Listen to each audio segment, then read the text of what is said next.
The red dust of Kepler-7b stretched in every direction. Nothing grew here.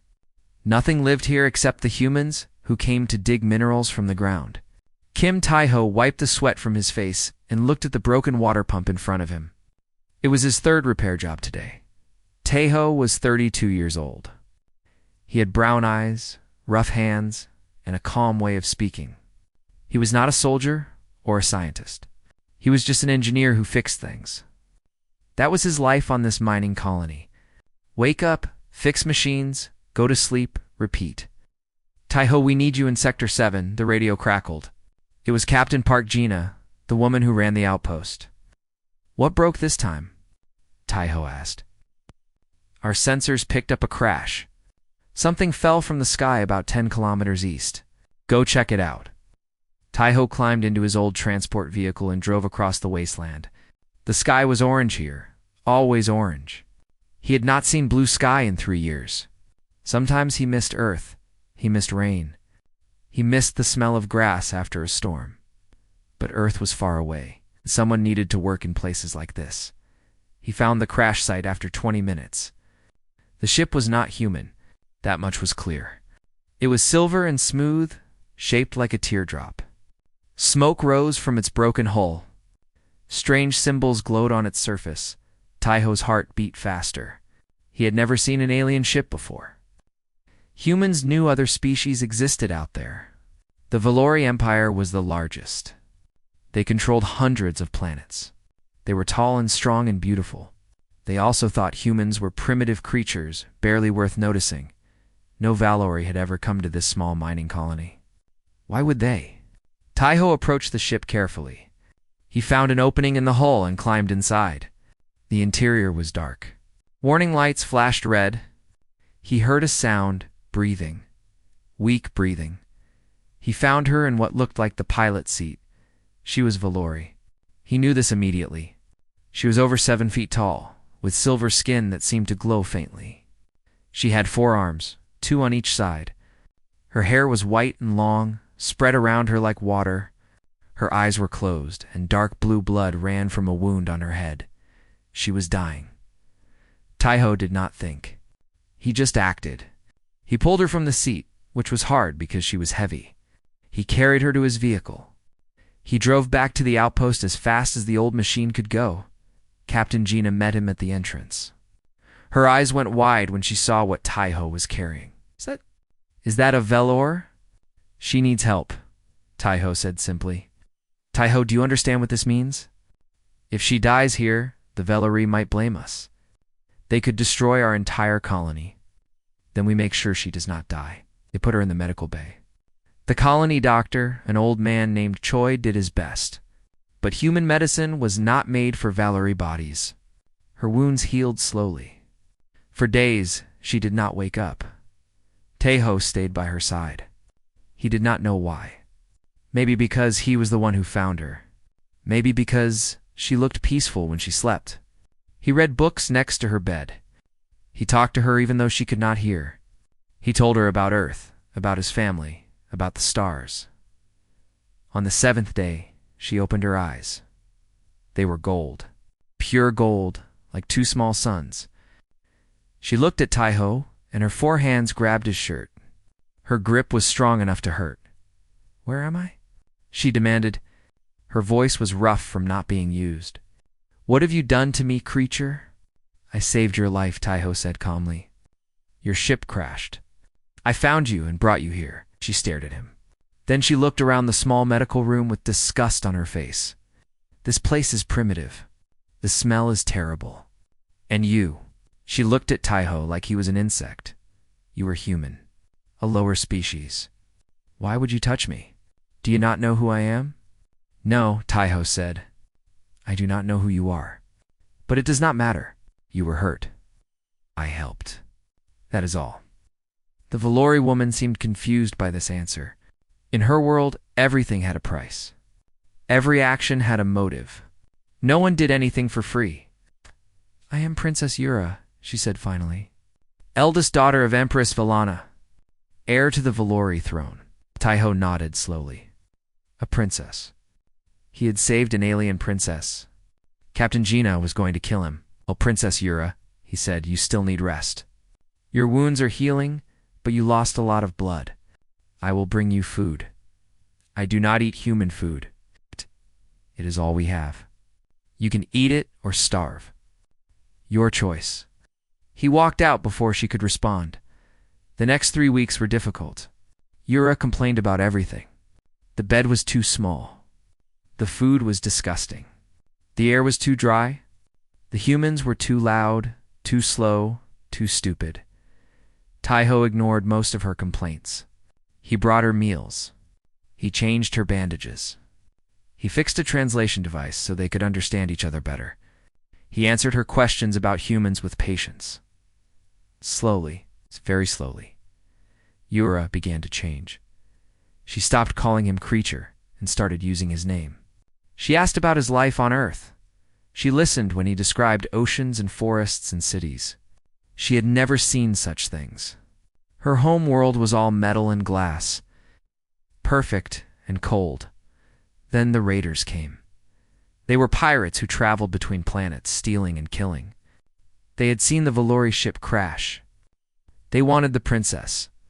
A Valori royal was worth more money than they could spend in 10 lifetimes. There were 20 of them, and only 30 people in the colony. The raiders attacked at night. Taiho was with Yura when the explosion started. She was still too weak to fight. Her legs could not support her weight for long. "Now, give me a weapon," she demanded. "You cannot even stand." "Oh." "Then what do you plan to do, human?" "Die for me. You are nothing. You are weak." Taiho picked up a metal pipe and a mining drill. His face was calm, but his eyes were hard. "Stay here," he said. "Lock the door. Do not open it for anyone except me." He walked out to face the raiders alone. The fight lasted 2 hours. Taiho was not a soldier, but he was smart. He knew the outpost better than the raiders. He used the mining equipment as weapons. He collapsed tunnels. He set fires. He fought like a man who had nothing to lose. When the sun rose, 12 raiders were dead. The rest had run away. Taiho lay in the dust outside the medical bay, bleeding from many wounds. He could not move. Yura opened the door. She looked down at him with an expression he could not read. "Why?" she asked. "Why did you do this?" "I am nothing to you. I have been cruel to you. Why risk your life for me?" Taiho coughed.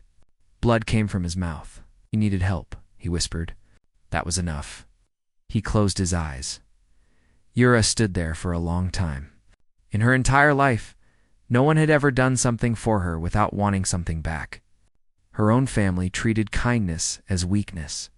Yet this simple human, this engineer from a primitive world, had nearly died to protect her. She did not understand, but she knew in that moment that something had changed, and she knew she could not leave until she understood what it meant. She called for the doctor. She held Taiho's hand while they treated his wounds, and for the first time in her long life, Princess Yura of the Velari Empire did not know what to do next. The alien queen was enraged. "Why does my daughter call you husband?" 6 months passed after the raider attack. The colony had changed. More humans came to work the mines. New buildings rose from the red dust. What was once a small outpost now looked like a real settlement. Taiho had healed from his wounds. The scars on his body told the story of that night, but he never talked about it. He went back to fixing machines, solving problems, living his quiet life. Yura stayed, no one understood why. Her wounds had healed weeks ago. She could walk. She could fight. Her strength had returned. Yet every morning, she woke up in the small room they had given her. Every day, she followed Taiho around the colony like a shadow. At first, the other humans were afraid of her. She was tall and strange, and her golden eyes seemed to look right through people. But Yura began to change in ways that surprised everyone. She learned to eat human food. She helped carry heavy equipment with her 4 strong arms. She even smiled sometimes, though only when Taiho made his terrible jokes. Why did the mining robot cross the asteroid? Taiho asked one day while repairing a generator. Yura looked at him with flat eyes. "I do not know." "Why?" To get to the other side of the crater? That is not funny. You are smiling. I am not. But she was. Just a little, Captain Gina watched this strange friendship grow with worry in her heart. She called Taiho to her office one evening. You know, this cannot last, she said. She is a princess. Her people will come for her, I know. When they do, they might not be happy about what they find. Their princess eating human food, wearing human clothes, laughing at human jokes. Gina shook her head. The Valerie are proud. They might see this as an insult. Taiho was quiet for a moment. What would you have me do? Send her away? No, just be careful. Your kindness might cost you more than you know. Taiho thought about her words that night. He lay in his small bed and stared at the ceiling. He knew Gina was right. Yura was not like him. She belonged to a world of empires and thrones. He was just a man who fixed broken things. But when he saw her smile, he forgot all of that.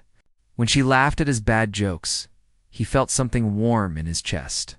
He did not have a name for this feeling. He was afraid to give it one. 3 days later, the Valerie came. The warship appeared in the sky like a silver moon. It was huge, bigger than the entire colony. Its shadow covered the settlement in darkness. Lord Kale came down in a smaller ship. He was a Valerie noble, tall and proud with armor made of white metal. His face showed nothing but disgust as he looked at the human buildings around him. Where is Princess Yura? He demanded. I have come to bring her home. Taiho stepped forward. She is here. She is safe. Kale looked at Taiho like one might look at a talking animal. You are the one who found her. Kim Taiho, yes? The Empress knows your name. You should be honored. I do not need honor. I did what anyone would do. Kale laughed. It was not a kind sound. No one does anything without reason. Human. You saved a Valerie princess. You must want something. Gold. Technology? A position in our empire? I want nothing. Kale's smile faded. Everyone wants something? Then I am not everyone. Before Kale could respond, Yura appeared. She wore simple human clothes, a gray shirt and brown pants. Her white hair was tied back. She looked nothing like a princess. Kale's eyes went wide with horror. Your Highness, what have they done to you? Why are you dressed like them? They have done nothing to me, Lord Kale. These are my clothes. I chose to wear them. This is madness. Your mother is worried. The entire empire thinks you are dead. We must leave immediately. Yura was quiet. She looked at the warship in the sky, then at the small buildings of the colony, then at Taiho. Her gold eyes were unreadable. I cannot leave, she said finally. Kale took a step back. What? I owe a debt. This human saved my life. He fought raiders alone to protect me. He nearly died. By Valerie law, I cannot leave until my debt is repaid. Then repay it. Give him gold. Give him ships. Give him whatever he wants, and let us go. Yura turned to Taiho. Kim Taiho, I offer you wealth beyond measure. Name your price. Taiho shook his head. No. I offer you technology that could change your world. No. I offer you a place in the Valerie court. Land, power, anything. Taiho looked at her with calm eyes. I told you before, I helped you because you needed help. That does not create a debt. I do not want payment for being a decent person. Kale was shaking with frustration. This is ridiculous. Human, you cannot refuse. The princess must repay her debt. It is our way. Then your way is strange to me, Taiho said. Where I come from, we help each other without keeping score. We do not treat kindness like a business deal. Yura felt something move in her chest. She had spent 6 months with this man. She had watched him repair machines for people who could not pay. She had seen him give food to workers who were sick. She had heard him tell stories to children at night. He truly wanted nothing from her. Not her title. Not her power. Not her wealth. He simply cared. Lord Kale, Yura said, you will return to my mother with this message. I am alive and well. I am staying here until my debt is repaid. This is my choice, made freely under Valori law. Your mother will not accept this. Then she can come here and tell me herself." Kale stared at her. In all his years serving the royal family, he had never seen such defiance. Princess Yura was known for following rules, for being the perfect heir. What had happened to her on this dusty planet? He looked at Taiho with new eyes. This human was not special. He was not tall or handsome or powerful. He was just an ordinary man with kind eyes and rough hands. But somehow, this ordinary man had changed something in the princess. Kale returned to his ship. The warship rose into the sky and disappeared among the stars. The colony was quiet again. Yura stood beside Taiho and watched the ship leave. "You could have taken everything," she said softly. "I know. Most people would have. I am not most people." She was quiet for a long moment. Then she said, "I think I am starting to understand." understand what?" "Why I do not want to leave." Taiho felt that warm feeling in his chest again. He said nothing. Some feelings were too big for words. Far away, in the heart of the Valori Empire, Lord Kale knelt before Empress Valana. The throne room was made of crystal and light. The Empress sat high above, her face cold and beautiful. "Your daughter refuses to return, Your Majesty. She claims she owes a life debt to a human. A human." The word was sharp as a blade. "Yes. A simple engineer named Kim Taiho. He saved her life. He refuses any reward." The Empress was silent. Her gold eyes, the same as her daughter's, burned with an inner fire. "Bring me everything about this human. His history, his family, his every secret." She stood from her throne. "If my daughter will not come home, I will find out why. And if this human has bewitched her somehow, he will wish he had never been born." Kale bowed low. "It will be done, Your Majesty." The Empress stood by the great window of her palace and looked out at the stars. Somewhere out there, her daughter was living among primitives, wearing their clothes, eating their food. For the first time in centuries, Empress Valana did not know what to do, but she would learn. And then she would act no human would take her daughter from her, not without a fight. The alien. Queen was enraged. "Why does my daughter call you husband?" Part 3. The Empress's Testone year had passed since Yura's ship crashed on Kepler 7b. The colony had grown even larger. Humans from other worlds had come to live there, drawn by stories of peace and opportunity. Taiho was still just an engineer, but people respected him. They came to him with their problems. They trusted his judgment. Yura had become part of the colony too. She no longer looked strange to people. Children ran up to her in the streets and asked her to lift them with her 4 arms. Workers waved to her as she passed.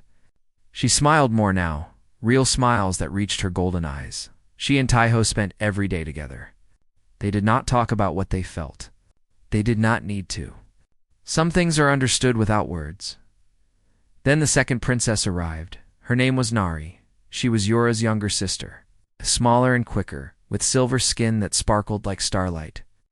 She came in a small diplomatic ship, claiming she wanted to see what had captured her sister's attention.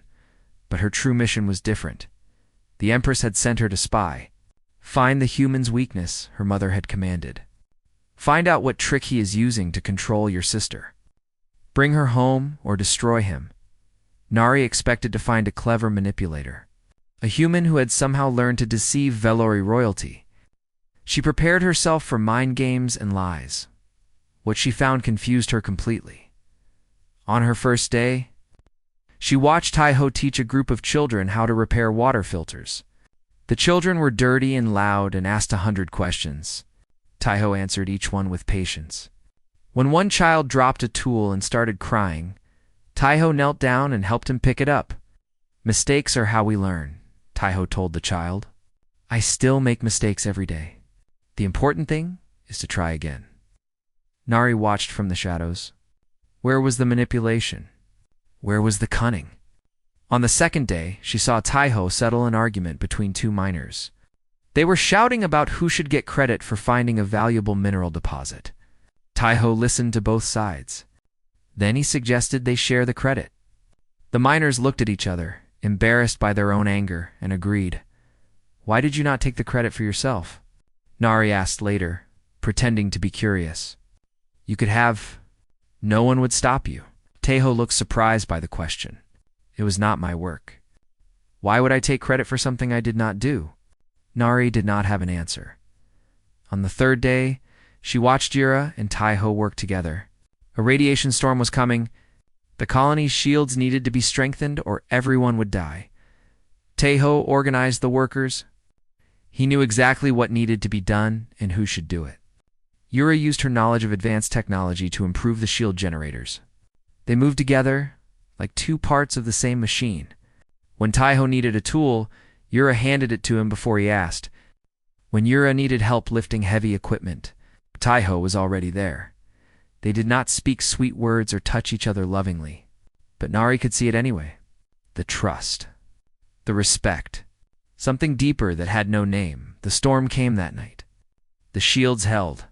Everyone survived. The workers cheered. Children ran through the streets celebrating. Yura and Taeho sat on the roof of a building and watched the celebration below.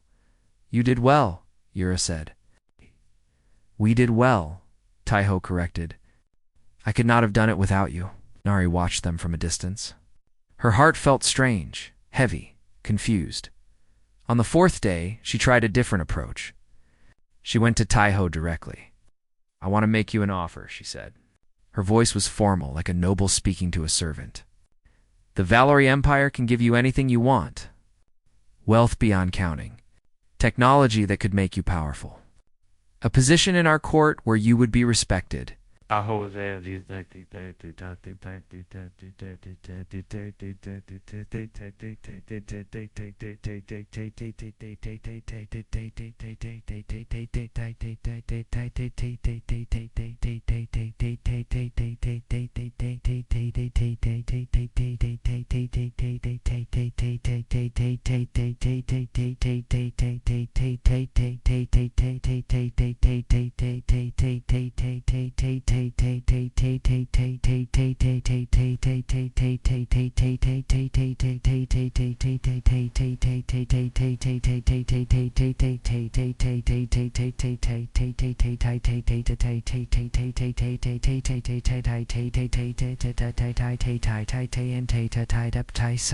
He did not stop working. What do I have to do for these gifts? Release my sister from her debt. Tell her she is free to leave.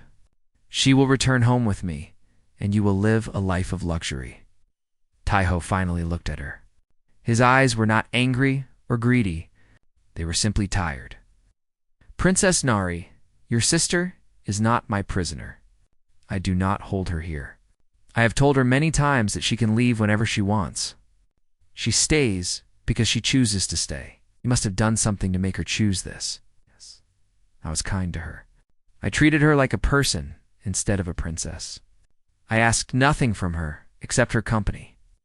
He went back to fixing the door. If that is a crime in your empire, then your empire has strange laws. Nari felt her face grow hot. She wanted to be angry.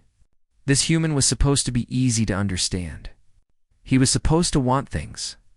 Everyone wanted things. But Taeho wanted nothing, and that was the most dangerous thing of all. That night, Nari sent a message to her mother. She sat alone in her room and spoke to the recording device. Mother, I have watched the human for 4 days. I have found no manipulation, no tricks, no hidden plans. Ah! She paused. Her voice grew softer. He treats Yura like she matters. Not because she is a princess. Not because she is useful. But because she is a person. She swallowed hard. The next words were difficult. I think Yura stays because, for the first time in her life, someone sees her. Really sees her. Not her title. Not her power. Just her, she ended the message. Then she deleted it. She could not send those words to her mother. The Empress would not understand. The Empress had never been seen that way by anyone in her long life. Nari sent a different message. Shorter, colder. He wants nothing from her. He treats her like family. I need more time to understand. Far away in the Crystal Palace, Empress Valana received her daughter's message. She read it 3 times. Then she crushed the datapad in her grip, the metal and glass shattering in her powerful hand. Family, she whispered. The word was poison on her tongue. He treats her like family, a human, a primitive creature from a dying world. He had stolen not one daughter, but was now confusing another. She called her advisors. She called her generals. She made plans. Prepare my ship, she commanded. I will go to this colony myself. I will meet this human who thinks he can take my children from me. Her advisors were shocked. An empress leaving her throne to visit a human mining colony? It was unheard of, Your Majesty. One brave advisor said, is this wise? The human seems harmless. Perhaps if we simply wait? The empress's voice could freeze fire. My eldest daughter wears human clothes. My youngest daughter sends me confused reports about family and kindness. My heirs are being corrupted by ideas that have no place in our empire. She rose from her throne like a storm rising from the sea. I will not wait. I will end this. Now.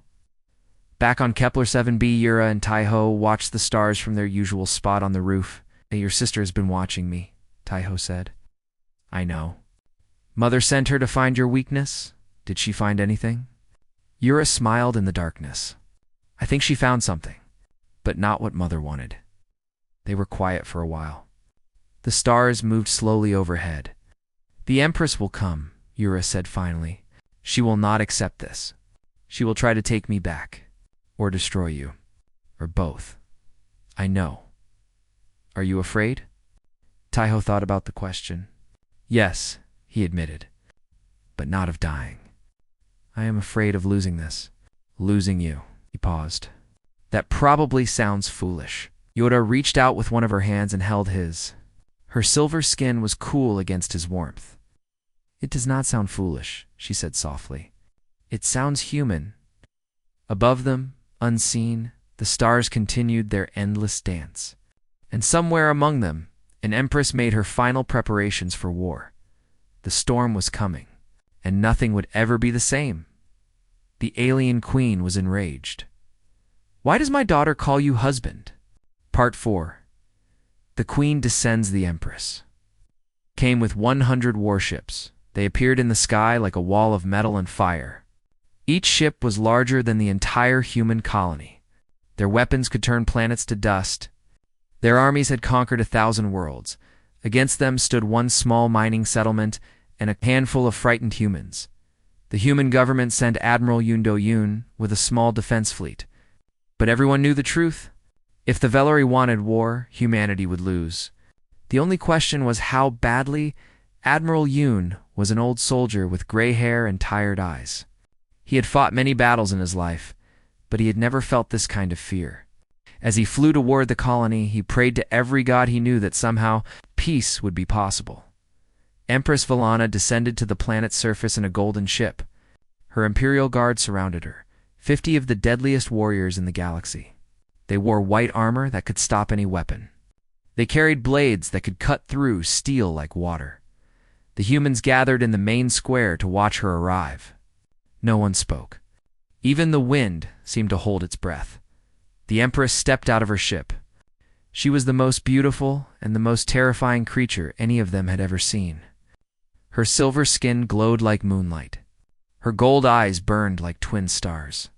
She wore a dress made of light itself, flowing around her like living fire. She looked at the dusty buildings, the simple humans, the red sky above. Her lip curled with disgust. So this is the place, she said. Her voice was cold enough to freeze blood. This primitive hole, where my daughter has chosen to hide. Admiral Yoon stepped forward and bowed deeply. Your Imperial Majesty, on behalf of humanity, I welcome you. We wish only peace between our peoples. The Empress did not even look at him.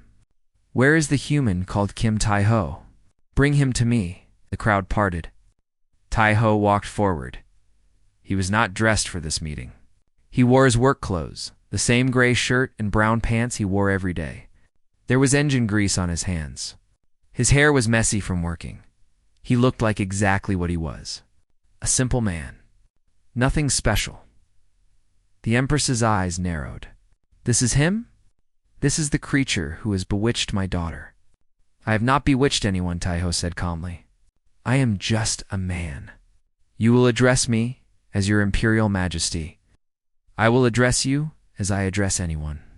With respect, but not worship. I am not your subject. Imperial Guard moved forward, ready to strike. But the Empress raised one hand and they stopped. You have courage, she said. Or stupidity. I cannot decide which. Perhaps both. I have been told I am not very smart sometimes. A small sound came from the crowd.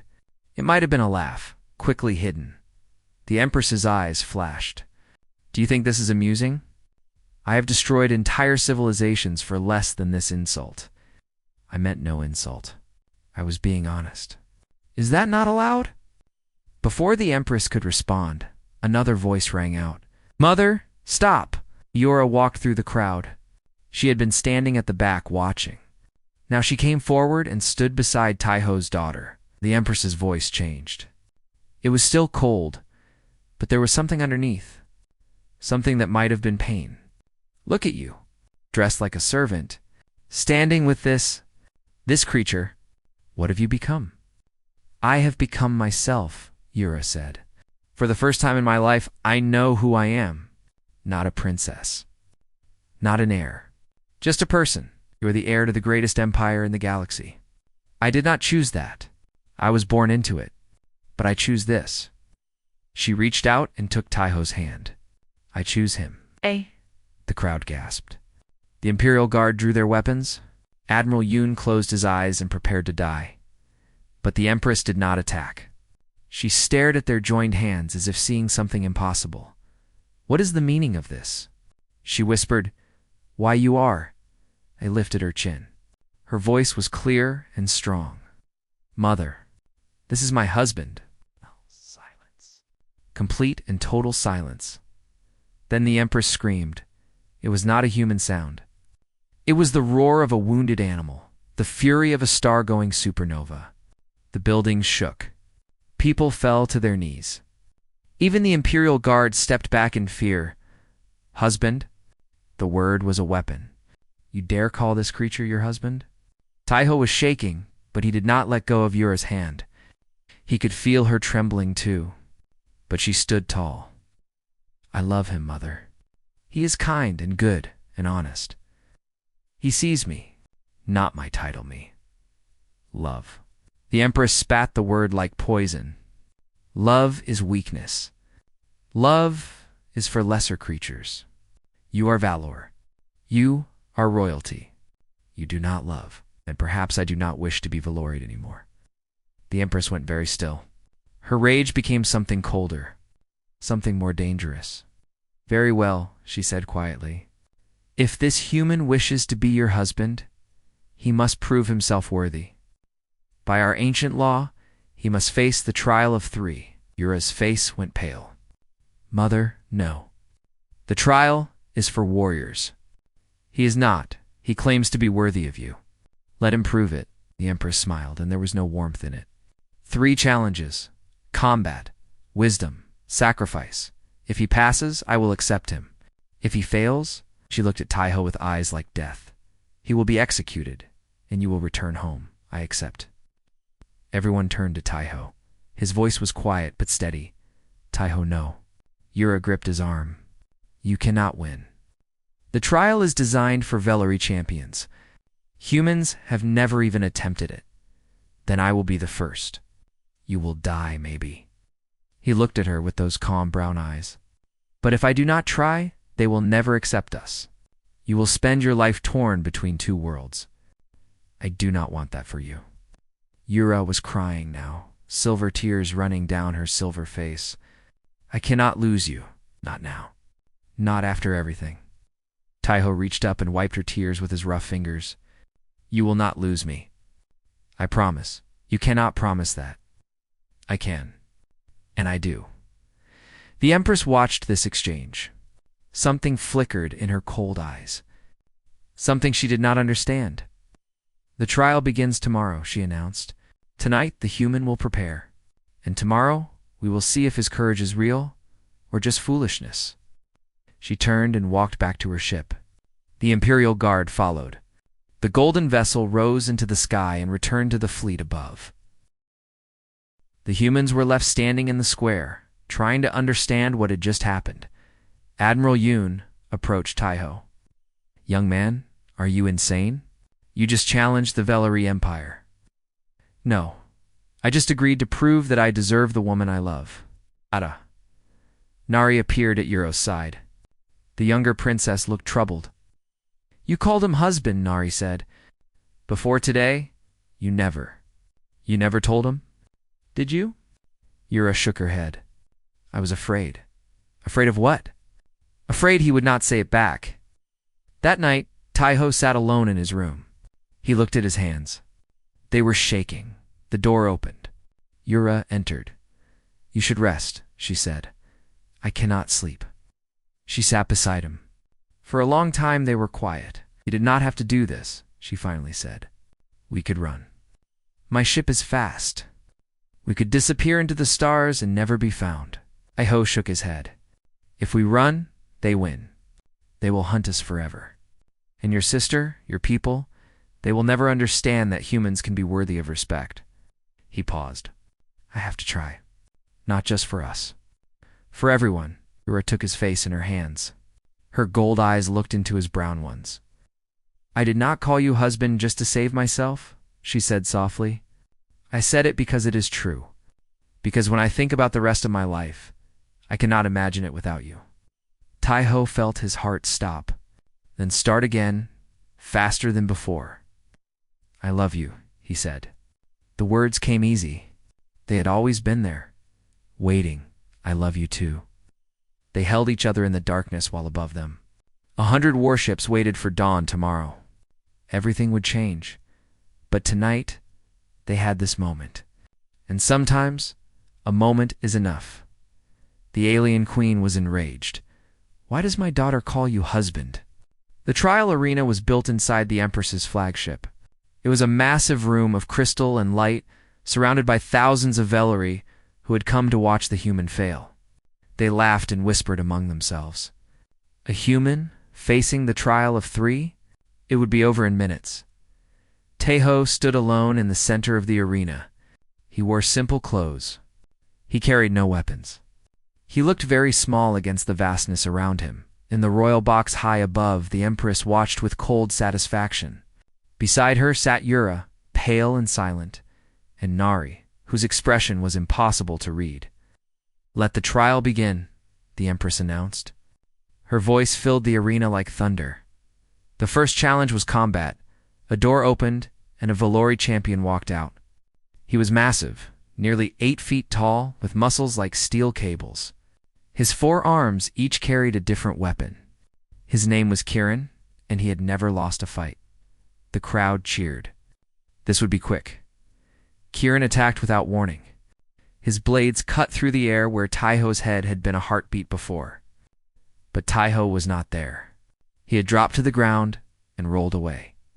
"Stand and fight, human!" Kirin roared. But Taiho did not fight like a Vellery. He could not. He was smaller, weaker, slower. In a fair fight, he would die in seconds. So he did not fight fair. He ran. He dodged. He used the arena itself as a weapon. He ducked behind pillars and slid under platforms. When Kirin swung his blade, Taiho threw dust in his eyes. When Kirin charged, Taiho led him into walls. The crowd grew angry. This was not honorable combat. This was running away. But Taiho kept moving. For 30 minutes he avoided every attack. Kirin grew tired. His swings became slower. His breathing became heavy, and then something strange happened. Kirin stopped. He looked at the small human who had been running from him for half an hour. This creature had no weapons, no armor, no hope of winning. Yet he refused to give up. Every time he fell, he got back up. Every time he was cornered, he found a way out. "Do you not surrender?" Kirin asked. "You cannot win." Taiho wiped blood from his lip. He had been hit several times. His body was covered in bruises, but his eyes were still clear. I promised someone I would not lose, he said. So I will not lose. Kieran stared at him. Then, slowly, he lowered his weapons. I yield, the champion said. The crowd went silent. The Empress stood from her throne. What is this? She demanded. Kieran knelt before her. Your Majesty, the human has not defeated me, but I cannot defeat him either. He will not stop. He will not surrender. I could kill him, but that would not be victory. It would be murder. He looked at Taiho with something new in his eyes. This human has the heart of a warrior. I will not shame myself by killing such a creature. The arena was completely silent. No one knew what to say. The Empress's face was unreadable. The first challenge is a draw. We proceed to the second. The second challenge was wisdom. A holographic screen appeared before Taiho. On it was a question. You have one ship, a voice announced. It can carry 100 people, but there are 200 people who will die if you do not save them. 100 are children. 100 are scientists who hold the key to saving 1,000,000 more lives. You can only save one group. Which do you choose? This was a Valori question. It had no right answer. Every choice meant failure. Taiho looked at the screen for a long moment. Then he spoke. I reject the question. Murmurs ran through the crowd. You cannot reject the question, the Empress said. You must choose. Why must I choose? Who said there are only two options? Taiho turned to face the royal box. In this situation, I would find another way. I would make 2 trips. I would send a signal for help. I would build a second ship from whatever materials I could find. I would never accept that failure is the only option. And if there truly was no other way. Taiho was quiet. Then he said, I would save the children. Because children cannot save themselves. The scientists are adults. They can fight for their own survival. They can find their own solutions. But children depend on us to protect them. He paused. And saving 1,000,000 future lives means nothing if we lose our souls in the process. The Empress asked more questions. Each one was designed to trap him. Each one had no correct answer by Valori standards. But Taiho did not answer like a Valori. He answered like a human. He chose compassion over logic. He chose people over resources. He chose hope over certainty. By the end, the crowd was no longer laughing. They were listening. Some of them were even nodding. The second challenge is complete, the Empress announced. Her voice was strange, uncertain. We proceed to the final trial. The third challenge was sacrifice. The Empress descended from her. Boxen stood before Taiho. Her presence was overwhelming. She seemed to glow with power. The final trial is a choice, she said. I will give you 2 options. Choose wisely. I am ready. You accept exile. You will never see my daughter again. You will be erased from her memory, and she will return home to take her rightful place as heir. In exchange, humanity will receive trade agreements with the Velari Empire. Your people will have access to our technology, our medicine, our protection. Millions of human lives will be saved. Aho felt the weight of her words. Millions of lives, against his own happiness. Option 2. You stay with Yura. She abandons her throne and lives as an exile with you. But humanity receives nothing. No trade, no technology, no protection. Your people will continue to struggle alone. The arena was silent. Everyone waited. If Taiho chose Yura, he would prove he was selfish. That his love was more important than the lives of millions. The Empress would win. If Taiho chose exile, he would lose everything. But his people would prosper. Taiho closed his eyes. He thought of Yura's smile. He thought of her laugh. He thought of the nights they spent watching stars and talking about nothing and everything. Then he thought of the children in the colony, the workers who depended on him, the millions of humans on hundreds of worlds who could have better lives. He opened his eyes. I choose exile, Yura cried out. She tried to run to him, but guards held her back. Taiho, no. Please, no. But Taiho kept speaking. His voice was steady, even as tears ran down his face. Yura's happiness matters more than mine. She deserves to be free to choose her own path, without being tied to a man who kept her from helping her people. And humanity's future matters more than my future." He looked at the Empress. "I love your daughter. I love her more than I knew it was possible to love. But love is not about holding on. Sometimes love means letting go." The Empress stared at him. For the first time, her mask cracked. Something moved behind her cold eyes. Then Yura's voice rang out. "I reject this choice." She broke free from the guards and ran to Taiho. She stood beside him and faced her mother. "If he leaves, I leave with him.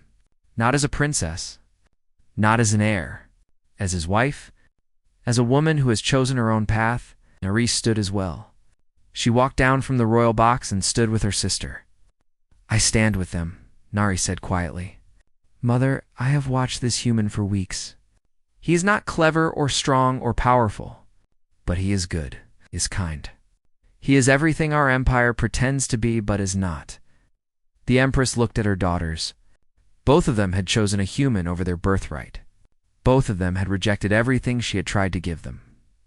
For a moment, she seemed like she might destroy them all. Then she laughed. It was not a cruel laugh.